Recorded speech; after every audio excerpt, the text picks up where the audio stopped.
Hello बच्चों, here we have a question. Let's read it. First law of thermodynamics is not adequate in predicting the direction of process. Now, हमें ये statement दी गई है और हमें बताना है ये स्टेटमेंट ट्रू है या फॉल्स है रिगार्डिंग थर्मोडायनेमिक्स.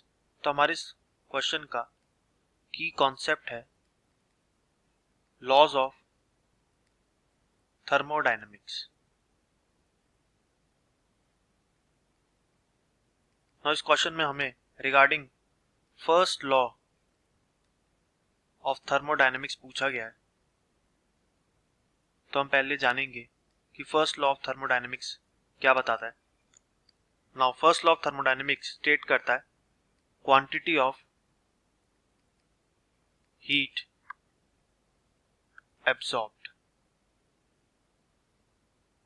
जब हम कुछ अमाउंट ऑफ हीट सिस्टम को देंगे जो कि कैपेबल है डूइंग वर्क के लिए, और ये इक्वल होगी sum of increase in internal energy of the system, क्योंकि टेम्परेचर राइज की वजह से, and external work during expansion. और इसका फॉर्मूला होता है delta U is equal to Q minus W, where delta U हमारा चेंज इंटरनल एनर्जी को शो करेगा, Q heat given to the system को, और W work done on the system. Now हमारे इस फर्स्ट लॉ ऑफ थर्मोडायनेमिक्स की कुछ limitations भी है. जो फर्स्ट लिमिटेशन है वो ये है कि does not state anything about the heat flow direction. और ये हमारी स्टेटमेंट है कि first law of thermodynamics is not adequate in predicting the direction of process. ये हमें कुछ भी नहीं बताता हीट के डायरेक्शन के बारे में.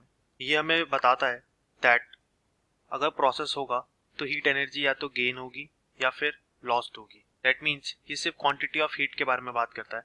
और अगर हमें प्रेडिक्ट करना हो हमारे हीट का डायरेक्शन या फिर डायरेक्शन ऑफ प्रोसेस, तो हमें एंट्रोपी और फ्री एनर्जी जैसी चीज़ों को यूज़ करना पड़ता है, जो हमें सेकेंड लॉ ऑफ थर्मोडायनेमिक्स में मिलती है. क्योंकि फर्स्ट लॉ ऑफ थर्मोडायनेमिक्स हमें सिर्फ इतना ही बताता है कि heat can flow from colder end to a hotter end or not. So हमें जो स्टेटमेंट दी गई थी first law of thermodynamics is not adequate in predicting the direction of process, ये स्टेटमेंट क्या है?